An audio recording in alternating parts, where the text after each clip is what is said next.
This week, Parshas Tetzaveh, Shabbos Parshas Zohar. This month of Shabbos will Amir Tashem be Purim. What an unbelievably big weekend we have coming up. And we, due to a scheduling conflict, we're going to give our pre-Purim Shiur here tonight. We change locations for tonight. We have a lot to speak about this Yontif of Purim, and we're going to get started. There's a special sefer in Nesivos Shalom just on Purim, as you'll see right over here. I'm holding it. And there's some really, really beautiful things to speak about. And I'm going to try to choose one inyan and give us something to take with us, a lesson, something that we could use this Purim. Really, in the inyan of Kedushas Purim, and talking about Purim, when we speak about Nigla, in the halacha and things, there's actually not very much to go on. We have some in Masechtas Megillah. We have, of course, many svarim, contemporary svarim, written about Purim. However, it's very interesting to note, especially in Hasidic svarim, there is so much written in Nistar about Purim. So many interesting things about Purim in the world of Nistar. And we're going to try to cover some of that tonight. The Arizal says that the light of Purim is a light such as the world has never seen. And I'm going to quote you from a few different svarim, kubalim, different things, and we're going to get some kind of idea what kind of a day we're facing this month of Shabbos and Sunday. That's the Arizal. Nesivos Shalom brings down from Svarim Akdoshim, a few different Svarim, that the light that we see on Purim, even by Kabbalas HaTorah, we did not have such a light. Again, an unbelievable light that appears on this world on the day of Purim. It's also brought down from the Rishner, which is something unbelievable.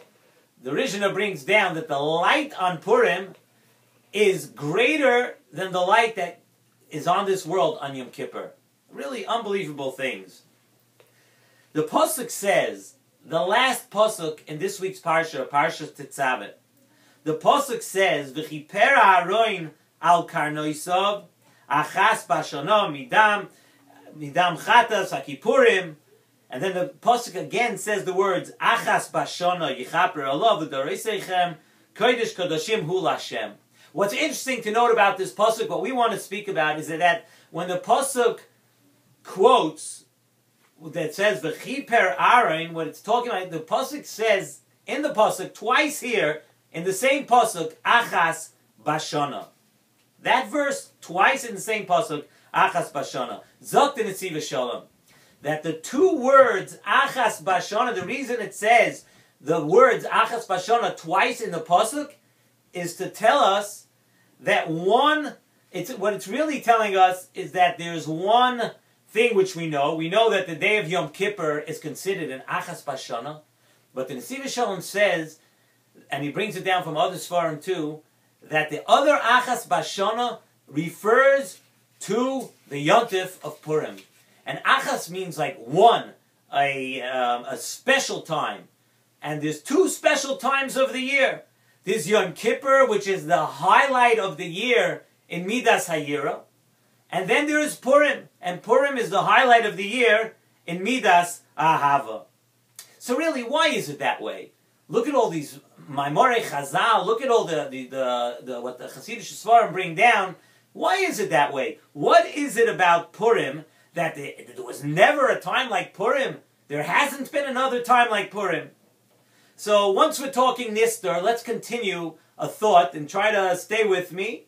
And if you stay with me, you'll grasp this thought and you'll have a lot of hana. When HaKadosh Baruch Hu does Nisim for Klal Yisrael, Zok the Nesivos Shalom, that the bigger the Nes, the greater we know that the darkness before the Nes was. In other words, the bigger the Nes, HaKadosh Baruch Hu makes a Nes for us. If it's a small Nes, then the darkness before the Nes wasn't that big. But if you have a great, great nace, something, an unbelievable nace, it's telling you that the choshech, the darkness before that, was very great, was extremely, extremely great. At Kriyas Yamsuf, we know that Chazal bring down at Kriyas Yamsuf that a shifcha, rasa shifcha alayom, a shifcha, a maidservant at Kriyas Yamsuf was able to see more than Yecheskel Hanavi. How could that be? Why? Why was that? The reason is because the darkness before Kriyas Yamsuf was so great, that milestone, that day of Kriyas Yamsuf was so unbelievable because the darkness before that was so great. We were in the Memtes Shari Tuma. We were all the way down. And that time of Kriyas Yamsuf had to be an unbelievable nace because of the darkness that was before it. And at the time of the great nace of Hanukkah, we know also that the darkness was so great before that. Hanukkah, why the nace of Hanukkah? It's a tremendous, tremendous nace, because the darkness before that, we know, the Yevonim, they darkened, they clouded the eyes of the Yidden. And really, Zok the Nesivos Shalom, the same thing applies to Purim. And it's even on a greater level. We wanted to know what's so great about the day of Purim. Zok the Nesivos Shalom, I'm going to tell you what's so great about it. Purim is an achas bashana. It's a once a year. Why? Because before the nace of Purim, it was extremely, extremely dark. More than ever. The Yesod V'Sharash HaAvodah said, the Yesod HaAvodah brought down in the Nesivos Shalom.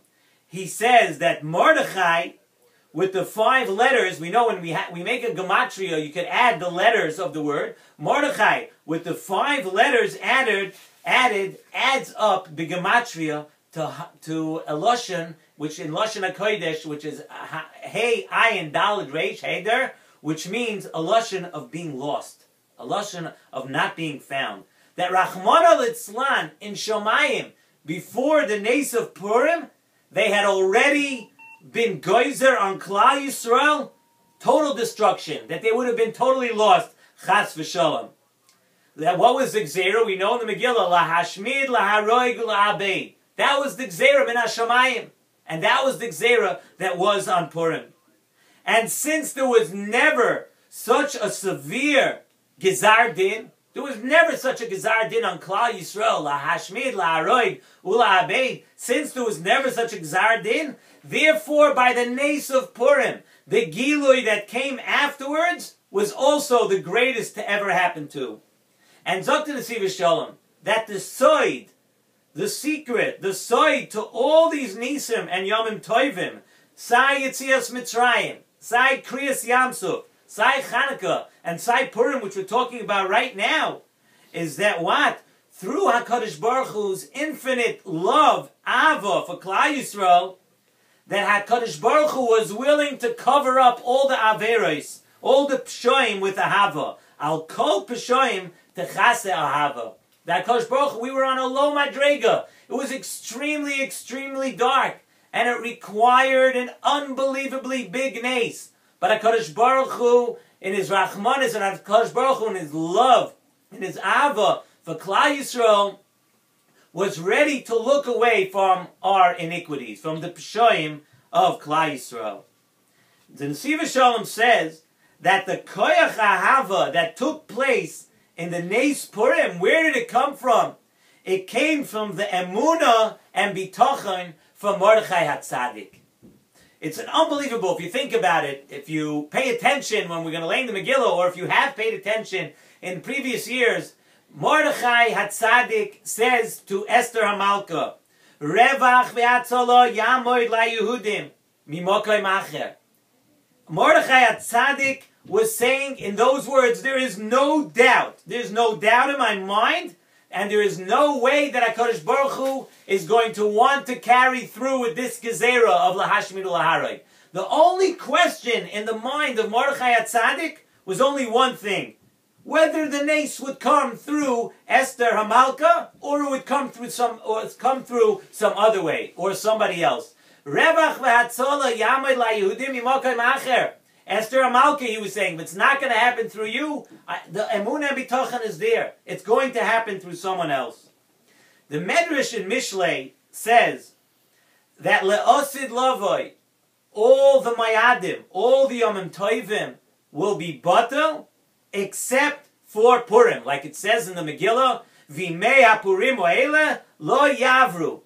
The day of Purim will never be out. Purim will never go out of style. So everybody could be happy now. You're worried that Amir Tashem Mashiach's going to come. How are you going to go crazy next Purim? Hopefully with a cheshbon, hopefully to Simcha Shal Mitzvah.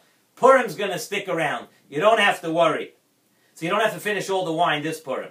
You can still have it next Purim, even if Mashiach comes, Amir Tashem. Rebbe Lozer says that there'll also be another Yom Tif. What's that other Yom Tif? There'll also be Yom Kippur. Imagine, there's Purim, and Rebbe Lozer says that maybe there's going to be Yom Kippur too. It's brought down in the Tanat Ve'elio that Yom Kippur was given to Bnei Yisrael with what? Was given to Bnei Yisrael with a great ahava. What's the great ahava? What's the big simcha for HaKadosh Baruch Hu? Yidden, unfortunately, a whole year we fall, we go down. Yidden do averis, they get further from HaKadosh Baruch Hu. The ahava, the simcha that HaKadosh Baruch Hu has after Yom Kippur, my children are back. HaKadosh Baruch Hu is so happy that his children are now back because they have mechila. And the same thing is by Purim. Imagine the pain, kaviyachol, that was going on in Shamayim of HaKadosh Baruch Hu signing the decree, la'ashmid u'la'harog es kol ha'yehudim. Imagine the pain, kaviyachol, for HaKadosh Baruch Hu. And then, just like on Yom Kippur, when we're back, imagine what a great simcha it was for HaKadosh Baruch Hu when the gezerah was batel, when HaKadosh Baruch Hu was able to be mevatel, that gezerah. Through the ahava of Purim, through that ahava, that also led to kimu v'kiblu ha'yehudim. That ahava led to an emes HaKabbalah Torah. We took on ourselves, because of this ahava, once we had this great nace, it also led to other things. It led to kimu v'kiblu ha'yehudim, that we were makabel the Torah me'ahava. We were makabel the Torah once again. We say about tzedakah on Purim, we say kol ha'poishet yad noisnim loy. Anybody who stretches out his hand, we give him. We give every ani on Purim. The Nesivos Shalom says a very, very interesting thing. He says that this also applies to every person. It doesn't only refer to tzedakah. A person knows his averos. A person knows his shortcomings. He knows what he's done throughout the year, from Yom Kippur, Yom Kippurim, until Purim. He knows about all of that. And a person thinks, how can I reach out to HaKadosh Baruch Hu? How can I reach out to HaKadosh Baruch Hu? So we say about Purim, Kol HaPoishet Yad, even though we've done Averos, and we haven't been so good, Kol HaPoishet Yad, then on Purim, anybody that stretches out his hand, anybody that sticks out his hand to HaKadosh Baruch Hu, noisnim loi. HaKadosh Baruch Hu is standing here ready to give us everything on this unbelievably holy day of Purim. And this comes because of the Hava, because of the love between HaKadosh Baruch Hu and the Yidden. Let's remember, let's use this Purim. Have in mind, think now over the Shabbos, we have time to prepare how you're going to use your Purim, not to be wild, not to be totally crazy. Yes, you can have Simcha Shal Mitzvah. There are mitzvahs Purim. You can enjoy yourself. You have Ava v'Achva and all the mitzvahs of Purim. But just think what an opportunity we have starting Purim night to think, connect yourself to HaKadosh Baruch Hu. The Ava that HaKadosh Baruch Hu has for each and every year on that day. It's a time that you can ask for anything. If there's one day of the year, it's Purim.